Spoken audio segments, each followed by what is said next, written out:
हरे कृष्णा। आज हम भगवद गीता यथारूप के छठे अध्याय के श्लोक संख्या 16 का अध्ययन करने जा रहे हैं। जगत गुरु श्रीला प्रभुपाद की जय, अनंत कोटि वैष्णवों की जय।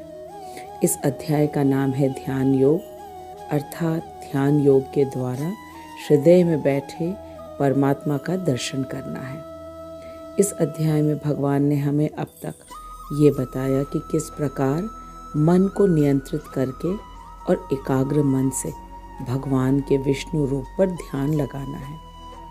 भगवान ने सबसे पहले हमें सन्यासी और योगी की परिभाषा दी।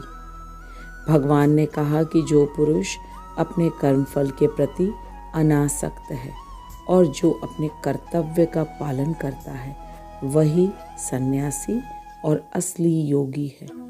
और वह व्यक्ति सन्यासी या योगी नहीं है जो न तो अग्नि जलाता है और न अपने नियत कर्मों को करता है। इसके बाद भगवान ने योग अभ्यास के 2 स्तर के बारे में बताया। पहला स्तर है योगारूढ़ और दूसरा स्तर है योगारूढ़। योगारूढ़ प्राथमिक स्तर है और योगारूढ़ उन्नत अवस्था है। ध्यान योग अष्टांग योग की साधना के द्वारा किया जाता है। पतंजलि सूत्र में अष्टांग योग के यम, नियम, आसन, प्राणायाम, प्रत्याहार, ध्यान, धारणा तथा समाधि की विधि को बताया गया है। योगारूढ़ की अवस्था में साधक को कर्म योग करना आवश्यक है। कर्म योग अर्थात प्रत्येक कर्म भगवान की प्रसन्नता के लिए, इसे कर्म योग कहते हैं कि जो भी हमें कर्म फल मिले वो हम भगवान को अर्पण करें। और साथ ही यम, नियम, आसन, प्राणायाम तथा प्रत्याहार का अभ्यास करना होता है। और जब इन विधियों का पालन करके साधक अपने मन को नियंत्रित कर लेता है तब वह योगारूढ़ की उन्नत अवस्था में स्थित हो जाता है और फिर वह अपने हृदय में बैठे विष्णु रूप पर ध्यान केंद्रित करता है। भगवान ने अर्जुन से कहा कि मन के द्वारा अपना उद्धार करो। इसके बाद भगवान ने कहा कि मन मित्र है और शत्रु भी है। अनियंत्रित मन शत्रु है और नियंत्रित मन मित्र है। इसके बाद भगवान ने बताया कि जो व्यक्ति अपने निष्कपट हितैषियों को, प्रिय मित्रों को, तटस्थों को, मध्यस्थों को, ईर्ष्यालुओं को, शत्रुओं को, मित्रों को, साधुओं को एवं पापियों को समान भाव से देखता है वह निश्चित रूप से ही योगारूढ़ की उन्नत अवस्था में स्थित है। इसका तात्पर्य ये है कि अब यह व्यक्ति प्रत्येक व्यक्ति में उस व्यक्ति का शरीर नहीं देखता, बल्कि वह उसके हृदय में बैठे परमात्मा का दर्शन करता है। और वह यह भी जानता है कि सब कुछ भगवान का है, इसलिए वह कुछ पाने की आशा नहीं करता और न ही किसी वस्तु पर अपना मिथ्या स्वामित्व जताता है। ऐसा ही व्यक्ति भगवान के साथ युक्त होने का अधिकार प्राप्त करता है। इसके बाद भगवान ने श्लोक संख्या 10 से ये बताया कि एक योगी को कैसे स्थान पर ध्यान लगाना चाहिए तथा कैसा आसन होना चाहिए और फिर आसन पर किस मुद्रा पर बैठना है। भगवान ने कहा कि एक योगी को निर्जन स्थान में जाना चाहिए, जैसे कि जंगल में, और वह स्थान पवित्र होना चाहिए। वहाँ योगी को अकेले जाना है और कुशा से बने आसन पर बैठना है। सभी दिशाओं से ध्यान को हटाकर केवल नाक के अग्रभाग में ध्यान लगाना है। साथ ही भगवान ने ये भी बताया कि योगी को ब्रह्मचारी अवश्य होना चाहिए तथा निडर होना चाहिए। यह सब बताने के बाद अब श्लोक संख्या 16 तथा 17 में भगवान हमें बताने जा रहे हैं कि एक योगी को किस प्रकार का आहार लेना चाहिए, कितना लेना चाहिए तथा कितना सोना चाहिए। आइए अब हम श्लोक संख्या 16 का वाचन करते। न अत्य अश्नतः तु योगो अस्ति, न च एकांतम अश्नतः, न च स्वप्नशीलस्य जाग्रतो नैव च अर्जुन। न अत्य अश्नस्तः तु योगो अस्ति, न च एकांतम अश्नतः, न च अति स्वप्नशीलस्य जाग्रतो नैव च अर्जुन। न अत्य अश्नतः तु योगो अस्ति, न च एकांतम अश्नतः, न च अति स्वप्नशीलस्य जाग्रतो नैव च अर्जुन।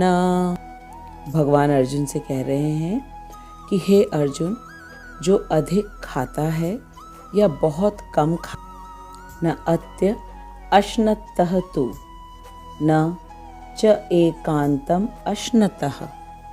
फिर भगवान ने कहा जो अधिक सोता है अथवा जो पर्याप्त नहीं सोता, न च अति स्वप्नशीलस्य जागर्तो न। भगवान ने कहा कि ऐसे व्यक्ति का योगी बनने की कोई संभावना नहीं है।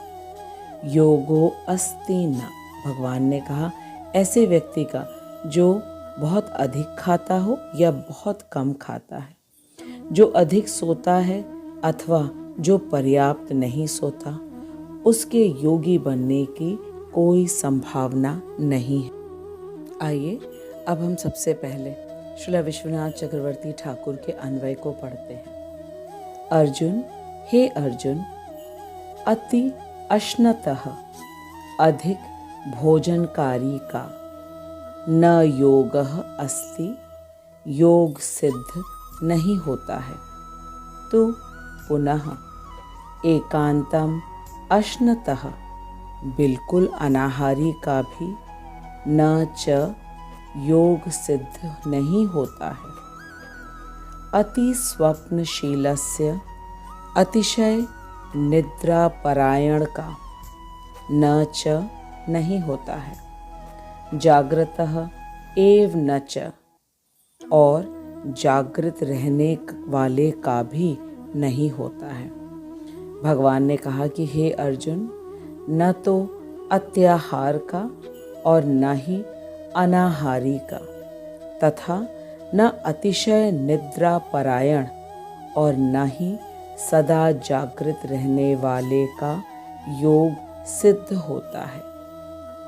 भगवान आज के श्लोक में और इसके अगले श्लोक में, इन दोनों श्लोक के द्वारा योग अभ्यास के लिए निष्ठावान पुरुष के लक्षण बता रहे हैं। अत्य अश्नतः का तात्पर्य है अधिक भोजन करने वाला। योग शास्त्र में बताया गया है, पुर्येद शनेनार्थम तृतीय मुदकेन तु वायोः सच्चरार्थम तु चतुर्थ वशेषयेत।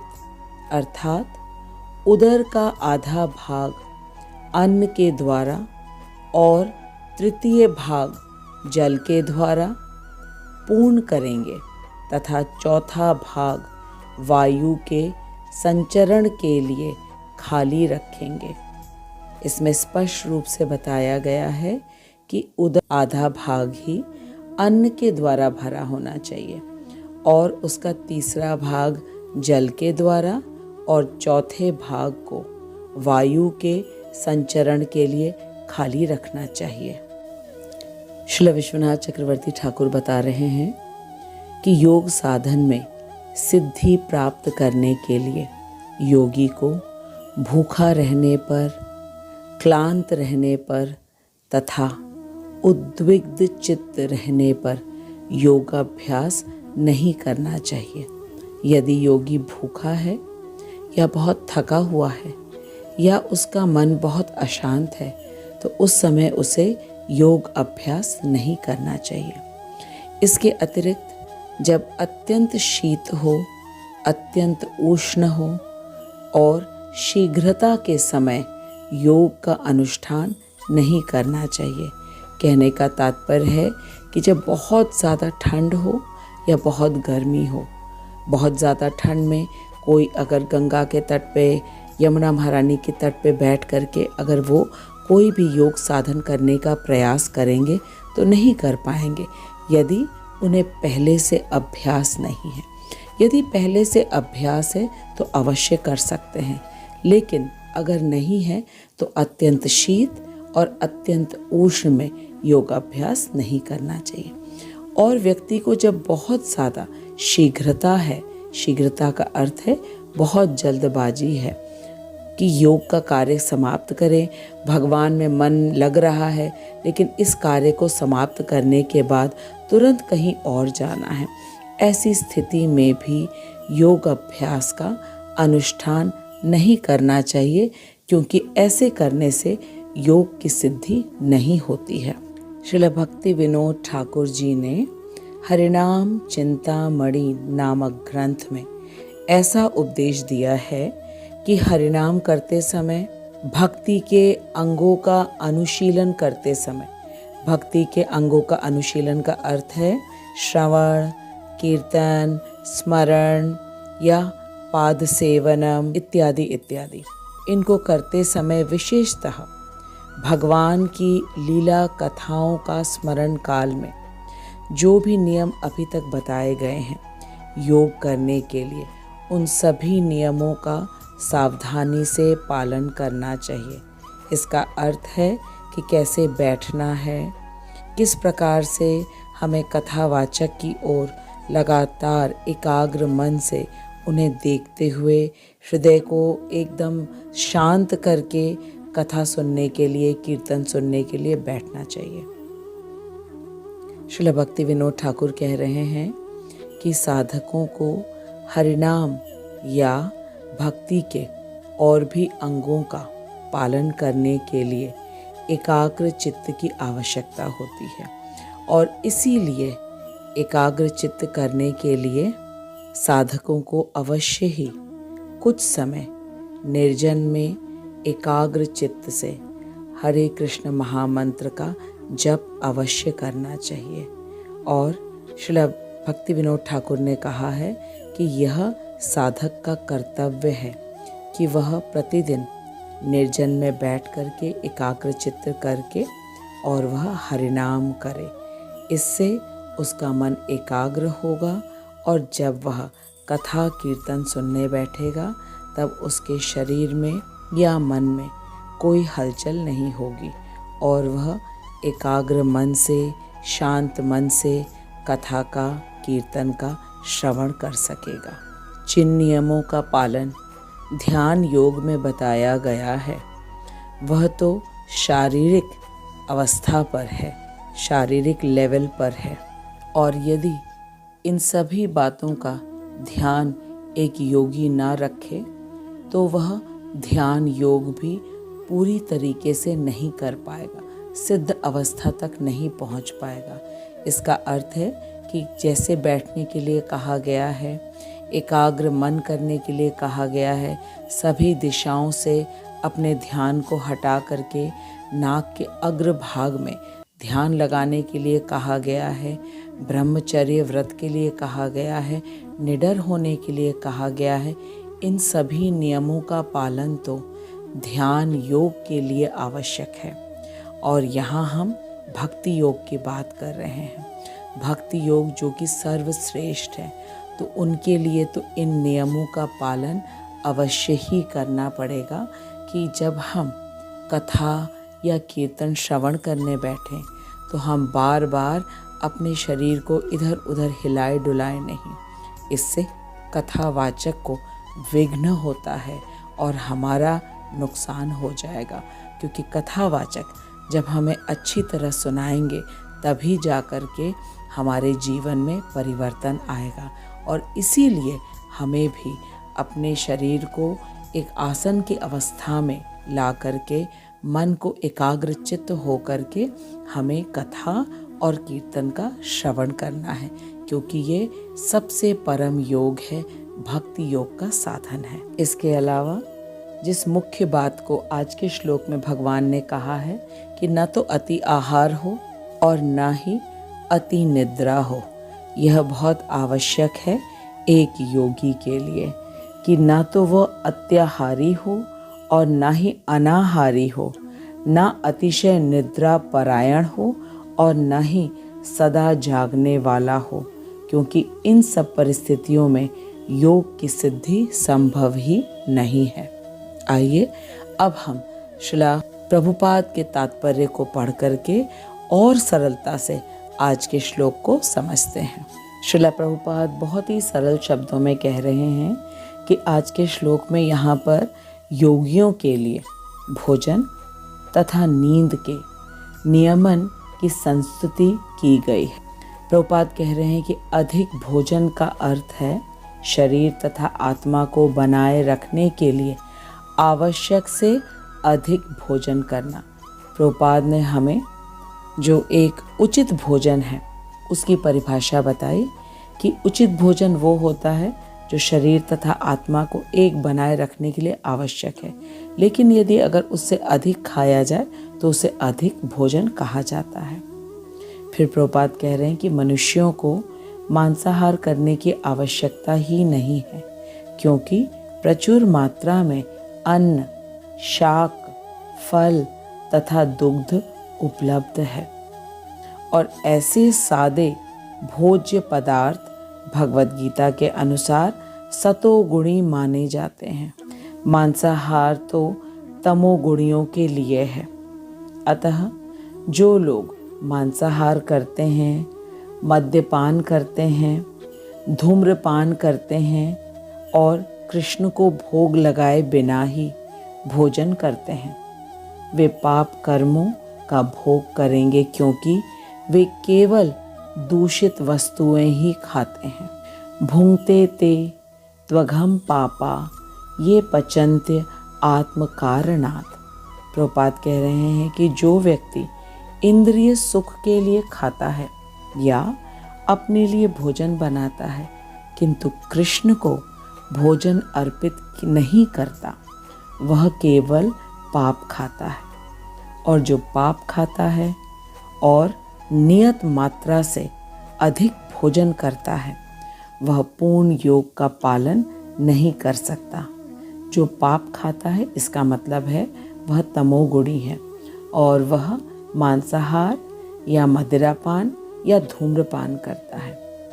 या जो नियत मात्रा से अधिक भोजन खाता है, इसका अर्थ है सतोगुणी भोजन तो खाता है लेकिन वह उससे मात्रा से अधिक भोजन खाता है। ऐसे व्यक्ति पूर्ण योग का पालन नहीं कर सकते। फिर प्रभुपाद कह रहे हैं कि सबसे उत्तम यही है कि प्रत्येक व्यक्ति को कृष्ण को अर्पित भोजन के उच्चिष्ट भाग को ही ग्रहण करना चाहिए। कृष्ण भावना भावित व्यक्ति कभी भी ऐसा भोजन नहीं करता जो इससे पूर्व कृष्ण को अर्पित ना किया गया हो। इसका अर्थ है कि जो भोजन कृष्ण के लिए ना बनाया गया हो, कृष्ण को भोग में अर्पण ना किया गया हो, कृष्ण भावना भावित व्यक्ति ऐसा भोजन कभी नहीं खाता। इसका तात्पर्य है कि कृष्ण भावना भावित व्यक्ति हमेशा कृष्ण के लिए ही भोजन बनाता है, उनको भोग अर्पण करता है और वह स्वयं कृष्ण का उच्चिष्ट प्रसाद ही ग्रहण करता है। अतः केवल कृष्ण भावना भावित व्यक्ति ही योग अभ्यास में पूर्णता प्राप्त कर सकता है, क्योंकि कृष्ण भावना भावित व्यक्ति के लिए कहा गया है कि वह प्रत्येक भोज्य पदार्थ कृष्ण को अर्पण करता है और उसे भी अत्यधिक नहीं खाना है और न कम खाना है। इस प्रकार से वह एक नियमित रूप से प्रसाद ग्रहण करता है और यही व्यक्ति पूर्ण योग का अभ्यास कर सकता है। इसके पश्चात अब प्रभुपाद कह रहे हैं कि ऐसे व्यक्ति कभी भी योग का अभ्यास नहीं कर सकते जो कृत्रिम उपवास करते हैं। कृत्रिम उपवास का अर्थ है कि अपने मनमाने ढंग से उपवास करते हैं। कृष्ण भावना भावित व्यक्ति शास्त्रों द्वारा अनुमोदित उपवास ही करते हैं। तो इसका अर्थ है कि हमें अपने मन से उपवास भी नहीं करना है। शास्त्रों में जिन उपवासों का अनुमोदन किया गया है, जैसे कि एकादशी का व्रत का उपवास करना, उन्हीं को कृष्ण भावना भावित व्यक्ति उपवास करते हैं। उन्हीं दिनों को न तो वह आवश्यकता से अधिक उपवास करता है। एक कृष्ण भावना भावित व्यक्ति आवश्यकता से अधिक उपवास नहीं करता है और ना ही अधिक खाता है। इसका अर्थ है कि प्रसाद खाना है लेकिन मात्रा के अधिक नहीं खाना है। जो पहले बताया गया है कि पेट में आधे हिस्से में अन्न होना चाहिए और तीसरे हिस्से में जल होना चाहिए और चौथे हिस्से में उसमें वायु के लिए खाली रखना चाहिए। इसका अर्थ है कि प्रसाद भी खाया जाएगा तो अत्यधिक मात्रा में नहीं खाया जाएगा। और फिर प्रभुपाद कह रहे हैं कि इस प्रकार एक कृष्ण भावना भावित व्यक्ति ही योग अभ्यास करने के लिए पूर्णतया योग्य है। इसके विपरीत जो व्यक्ति मात्रा से अधिक खाता है वह सोते समय अनेक सपने देखेगा, अतः आवश्यकता से अधिक सोएगा। प्रभुपाद कह रहे हैं कि मनुष्य को प्रतिदिन 6 घंटे से अधिक नहीं सोना चाहिए। जो व्यक्ति 24 घंटों में से 6 घंटे से अधिक सोता है वह अवश्य ही तमोगुणी है और तमोगुणी व्यक्ति आलसी होता है और अधिक सोता है और ऐसा तमोगुणी व्यक्ति कभी भी योग नहीं साध सकता। तो आज के श्लोक में हमने अच्छे से समझा कि न तो अति आहार करना है और न ही आहार को त्यागना है या बहुत ही अल्प आहार लेना है। हमें उचित मात्रा में प्रसाद ग्रहण करना है जिससे शरीर और आत्मा दोनों का पोषण हो सके। भोजन से तो केवल शरीर और आत्मा को बनाए रखने में मदद मिलती है, लेकिन प्रसाद से आत्मा और शरीर दोनों का आध्यात्मिक पोषण होता है जिससे व्यक्ति आध्यात्मिक उन्नति करता है। हमने ये भी जाना कि कुछ भी ग्रहण नहीं करना चाहिए जो कृष्ण को अर्पण ना किया गया हो। तमोगुणी आहार तो बिल्कुल भी नहीं ग्रहण करना चाहिए। तमोगुणी आहार है मांसाहार, मदिरापान तथा धूम्रपान। इनको तमोगुणी आहार इसलिए कहा जाता है क्योंकि इन वस्तुओं को हम भगवान को अर्पण नहीं कर सकते। भगवान ने हमें प्रचुर मात्रा में दूध, साग, सब्जियां, अनाज, फल सब कुछ दिया है। इनको हमें शुद्धता से पकाकर भगवान को भोग लगाना चाहिए और फिर प्रेम से पेट भरकर प्रसाद ग्रहण करना चाहिए।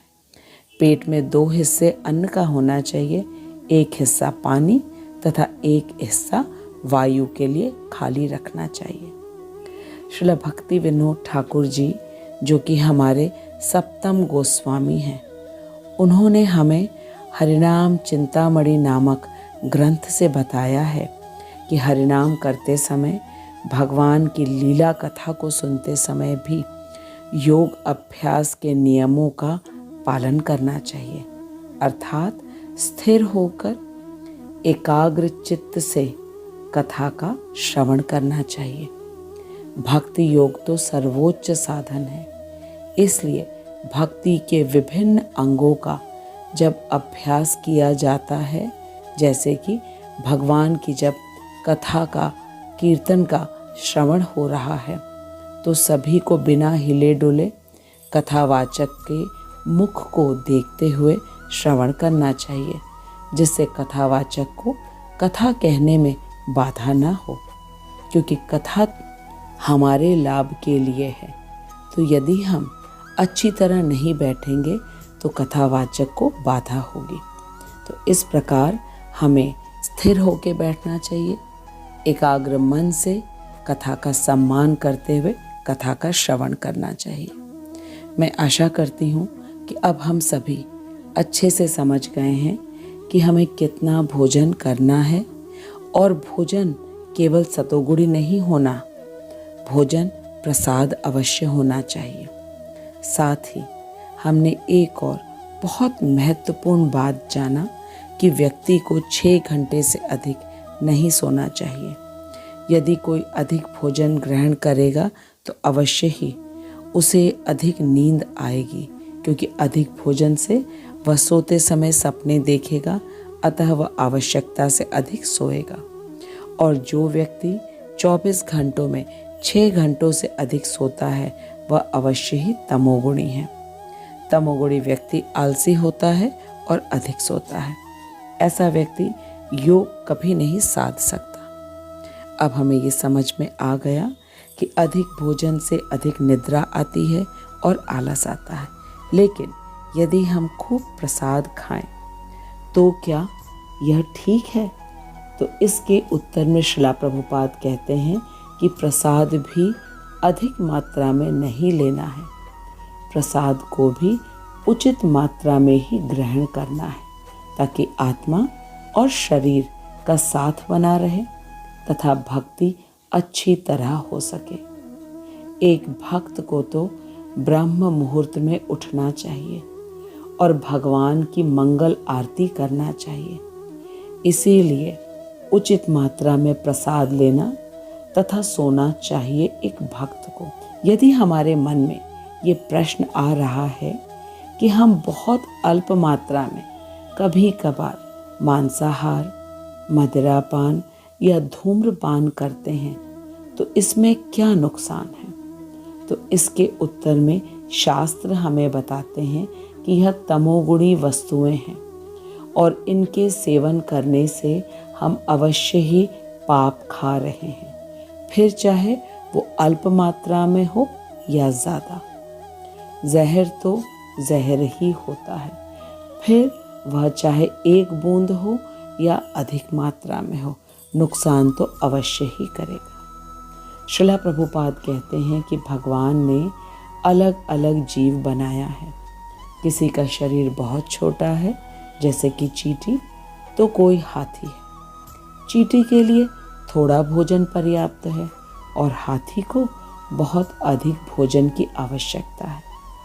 हमें अपने शरीर और पेट के अनुसार भोजन लेना चाहिए, कभी किसी की नकल नहीं करना चाहिए। श्री रघुनाथ दास गोस्वामी 1000 बार वैष्णवों को दंडवत प्रणाम करने के बाद ही 1 चुल्लू छाछ पीते थे।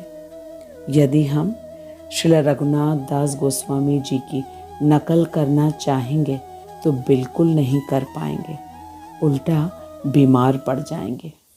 इसीलिए श्रील प्रभुपाद ने हमें कहा है कि हमें अपने आचार्यों की नकल नहीं करना है, बल्कि गुरु आज्ञा का पालन करना है। और हमारी गुरु की आज्ञा है कि हम प्रतिदिन 16 माला हरे कृष्ण महामंत्र का जप करें, मंगल आरती करें तथा कृष्ण प्रसाद ही ग्रहण करें। इन बहुत ही सरल से नियमों का पालन करके एक व्यक्ति पूर्ण योगी बन जाता है, क्योंकि उसका प्रत्येक कार्य केवल कृष्ण की प्रसन्नता के लिए होता है और वह अपनी इंद्रिय तृप्ति के लिए कुछ भी नहीं करता है। आज के श्लोक में हमें अच्छी तरह पता चला कि जो अधिक खाता है या बहुत कम खाता है, जो अधिक सोता है अथवा जो पर्याप्त नहीं सोता है, उसके योगी बनने की कोई संभावना नहीं है।